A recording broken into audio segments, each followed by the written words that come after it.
Fala, meu pessoal, tudo bem com vocês? Estamos com mais um conteúdo, mais uma notícia para vocês e hoje estamos aqui com o canal da Revista Oeste.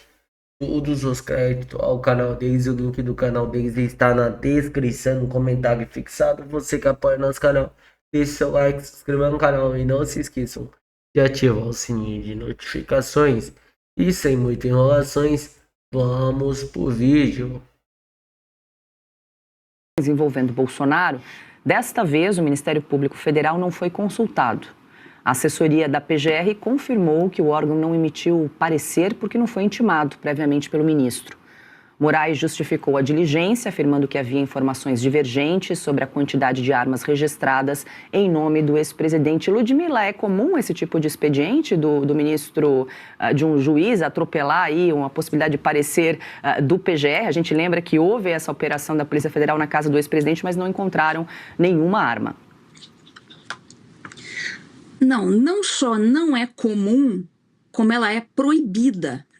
Desde 2019, com a reforma processual penal, não existe medida cautelar nem se pelo juiz. Isso não existe, isso acabou em 2019. Então não é que não seja uma coisa comum, usual, é proibida mesmo. Então o Alexandre de Moraes, mais uma vez, ele passa por cima de tudo, ele mata no peito. Talvez, não sei, se ele achou que a PGR fosse dar um parecer contrário. A PGR, né, ultimamente tem dado uns pareceres que talvez o Alexandre de Moraes não esteja gostando muito. Geralmente o Gonê dá pareceres de acordo com o que o Alexandre de Moraes gosta, mas ultimamente tem dado alguns erros, digamos assim. Então não sei se ele não quis arriscar de mandar para o Gonê e o Gonê ser contrário à medida. Ele foi lá, né, matou no peito, como ele sempre faz, e simplesmente decretou a cautelar de ofício contra o que diz o Código de Processo Penal.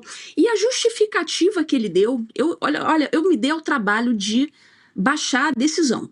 Eu falei, não pode ser isso aqui. Eu li no noticiário, né, o que aconteceu, a motivação da decisão dele, e eu pensei, eu não acredito que ele fez isso. Então eu me dei ao trabalho e fui lá, né, tomei um engove antes e um engove depois, fui lá, baixei a decisão e fui ler o que ele escreveu.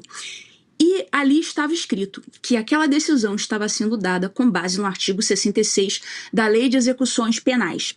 Eu falei, artigo 66 da Lei de Execuções Penais? Eu não lembrava, falei, deixa eu olhar. Eu consultei a LEP para ver o que dizia. E é o artigo que diz que o juiz ele tem a prerrogativa de fazer inspeções e fiscalizações nos estabelecimentos prisionais. Eu falei, mas peraí, então ele está dizendo que ele decretou essa medida contra o Bolsonaro porque ele resolveu interpretar, olha o salto hermenêutico que o sujeito deu. Ele resolveu interpretar a casa do Bolsonaro, por estar abrigando uma pessoa em prisão domiciliar, ele resolveu interpretar a casa do Bolsonaro como sendo um estabelecimento prisional. Então, com isso, ele se sentiu autorizado, eles usam a criatividade lá no STF, a gente sabe, né? Tentaram usar a criatividade contra a Oeste. Eles usam a criatividade e eles pensaram, a pessoa que pensou isso, não sei se foi Alexandre, se foi algum assessor, ele deve ter pensado, olha, descobri aqui como a gente pode agir de ofício nesse caso. Vamos usar o artigo 66 da LEP e vamos considerar a casa do Bolsonaro como sendo um estabelecimento prisional, que autoriza, então, o juiz a fazer inspeções e fiscalizações. Eu já fui juíza da execução penal, uma vez por mês a gente ia, né, nos presídios, andava mesmo ali entre as celas, ouvia os questionamentos dos presos, os requerimentos deles, a gente fazia anotações e endereçava as questões que eles faziam a gente. Eles usavam muita expressão assim, doutora, eu queria um bonde. O bonde é quando eles pedem a transferência para outro local que seja mais palatável para eles, mais perto da família, enfim. Então, assim, isso existe, isso é aplicado, essa inspeção nos estabelecimentos, o juiz ele pode fazer de ofício, isso é super corriqueiro nas varas de execução penal, mas a prisão domiciliar, assim, por definição, a prisão domiciliar não é num estabelecimento prisional. A prisão domiciliar é no domicílio por definição, tanto que se chama prisão domiciliar. Não autoriza o juiz a fazer essa inspeção e fiscalização na casa de ninguém. Então, precisava, sim, de um parecer do Ministério Público, mas o Alexandre de Moraes, ele dá esses saltos hermenêuticos mesmo, ele não quer nem saber, e ele também não se importa em fazer o Ministério Público de gato e sapato, ouve quando ele quer ouvir, se não quiser ouvir, não ouve, mata no peito, e segue por aí. Esse sujeito, ele tinha que estar enjaulado, ele tinha que ser preso. Assim, o último lugar do mundo que ele podia estar nesse momento é na cadeira de ministro do Supremo Tribunal Federal. É isso, Augusto. A interpretação extensiva e criativa do ministro Alexandre de Moraes, como bem explicou a Ludmila, é uma medida aí proibida, não é nem comum, né, como eu tinha perguntado a ela. Sempre bom. O Procurador-Geral da República, ele permitiu a destruição do sistema acusatório brasileiro.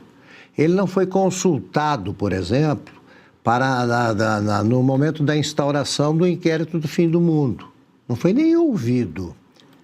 Então, eu acho que o Moraes ou não deu bola porque ele não manda nada, ou ele consultou o Gilmar Mendes, que é dono do Procurador-Geral da República. E ainda sobre esse tema, falando do ex-presidente Jair Bolsonaro, a Polícia Federal apreendeu no Rio Grande do Sul a última arma registrada em nome do ex-presidente que ainda não havia sido recolhida. A espingarda foi localizada em Cachoeirinha depois de um dono de uma importadora de armas procurar voluntariamente a Polícia Federal para informar que estava com um armamento e manifestar o interesse em entregá-lo. Como não era possível regularizar o transporte da arma, agentes da Polícia Federal foram até o local e fizeram a apreensão.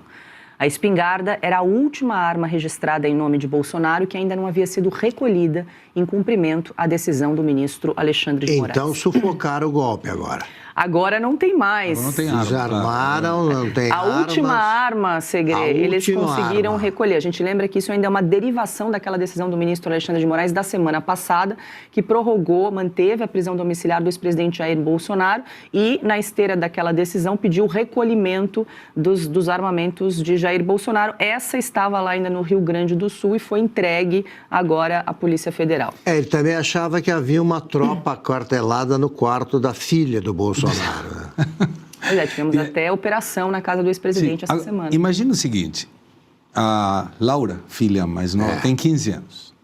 6 horas da manhã, adolescente. Você acorda com a Polícia Federal tocando a campainha da tua casa, dizendo, vim fazer busca e apreensão. O presidente Bolsonaro deveria ser, será que eles vieram me prender de novo para me levar na papuda? Não sei.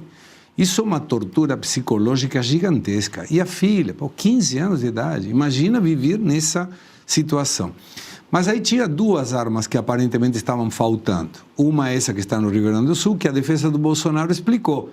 Está numa armaria, está sendo fazendo a manutenção. E a outra, que estava faltando, falou, está aqui o comprovante, nós entregamos na Polícia Federal. Ou seja, a Polícia Federal ou o juiz não sabia que já tinha essa arma. Aí vem a outra questão. Aquela arma que foi apreendida numa blitz com um dos custódias do presidente Bolsonaro. Nós entrevistamos no Faroeste Brasileira, Paula, o coronel Melo Araújo, o vice-prefeito. Ele participou do programa ontem. E ele mencionava que, na opinião dele, tem escutas telefônicas na casa do Bolsonaro. Ou tem alguém que está falando coisas para alguém que está fora. Porque você pode ser parado numa blitz, todo mundo foi, nós já fomos parados numa blitz. Geralmente é alcoolemia, controle de alcoolemia, mas é aleatório. Você está numa rua, justo caiu, está uma blitz, assopra aí o tubinho, sem problema nenhum. Mas que chegue uma blitz, que faça uma busca no carro para detectar arma, nunca. Olha, já passei por muitas blitz de alcoolismo, mas nunca te falam, deixa ver o porta-malas, quero revisar o carro. Não tem isso. Então, como eles sabiam que nesse carro, nessa hora, ia passar uma pessoa que tinha uma arma, coincidentemente, do Bolsonaro. É muita coisa estranha. Mas eu espero, não perco as esperanças de que em algum momento toda essa injustiça seja colocada do lado certo da história. Mas tudo vai ser anulado. Todas essas decisões judiciais vão ser anuladas. Tomara. Mas é uma suspeita do coronel Melo Araújo que é uma suspeita. A escuta na casa do presidente? Ele mencionou, há 38 anos sou polícia militar. Só pode ter escuta. Falou com alto e bom som, não foi uma especulação. Ou tem escuta ou tem alguém que está dedurando. Não tem outra opção. 18 horas 25 minutos. Só vou jogar para a Ludmila para a gente fechar essa questão, porque eu acho que agora se encerra com a última arma, não é, Ludmila? Acho que não tem mais nada agora para acontecer, pelo menos aí nos próximos dias, em relação a essa decisão da manutenção da prisão domiciliar do ex-presidente Jair Bolsonaro. A última demanda ali, a exigência do ministro Alexandre de Moraes foi cumprida hoje. Bom, ele é muito criativo, né? Ele pode surgir aí com uma nova demanda nos próximos dias, mas num primeiro momento parece que a situação se encerrou, se esclareceu com a localização dessa última arma. Só que tem um detalhe: a prisão domiciliar humanitária, né, por motivo ali de idade, tratamento de saúde, a pessoa que tem comorbidades, ela precisa ficar em casa, não pode ficar no estabelecimento prisional porque não tem estrutura para cuidar daquele preso. Essa prisão independe de haver um delito, de haver uma questão, um incidente no processo de execução penal. Então, independentemente de qualquer coisa, ele tem, o fato é que o Bolsonaro tem as comorbidades, tem o problema dele de saúde, precisa de assistência permanente.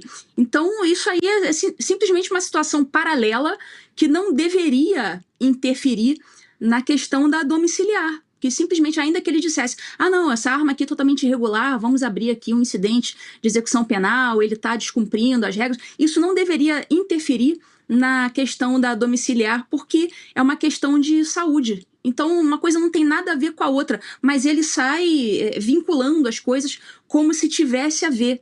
Não sei se na cabeça dele ele pensa que efetivamente tem, ou ele simplesmente joga para a galera, finge que as coisas são unidas quando não são. São coisas completamente diferentes. Mas ele bota tudo no mesmo balaio, porque o que interessa a ele realmente não é o cumprimento da lei, é a narrativa mesmo. Olha só a Leila no nosso chat falando: doutora Ludmila, você é extremamente competente, as suas explicações são tão excelentes e claras que eu, como leiga, entendo perfeitamente. Isso é muito bom, é bom a gente ter alguém com essa bagagem jurídica na nossa bancada. Fala, meu pessoal, tudo bem com vocês? Estamos aqui. Conexão Política, o site que traz a verdade ao povo. Novas informações sobre o Brasil assustam e geram temor até entre os mais otimistas. Entendo o que está acontecendo. O levantamento traz indicadores atualizados que preocupam o analista, especialista, mesmo entre os que mantinham perspectiva positiva sobre o país. Todo mundo assustou agora que o país tá se acabando com essa presidência do Luiz Inácio Lula da Silva, roubando demais, e essa ditadura que o STF, Companhia de Moraes, está acabando com o Brasil e tornando o Brasil uma ditadura. Além de tudo, a economia está nas piores que já teve o Brasil aí.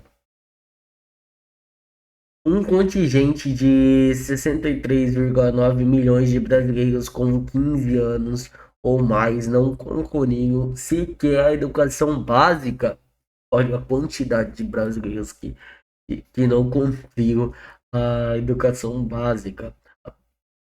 O equivalente é de 37,3% da população, segundo o levantamento divulgado nesta terça-feira, dia 7, pela rede EJA e a Inclusão Produtiva Formal por 16 organizações da sociedade civil, entre elas a Fundação de Robert Malin Nex.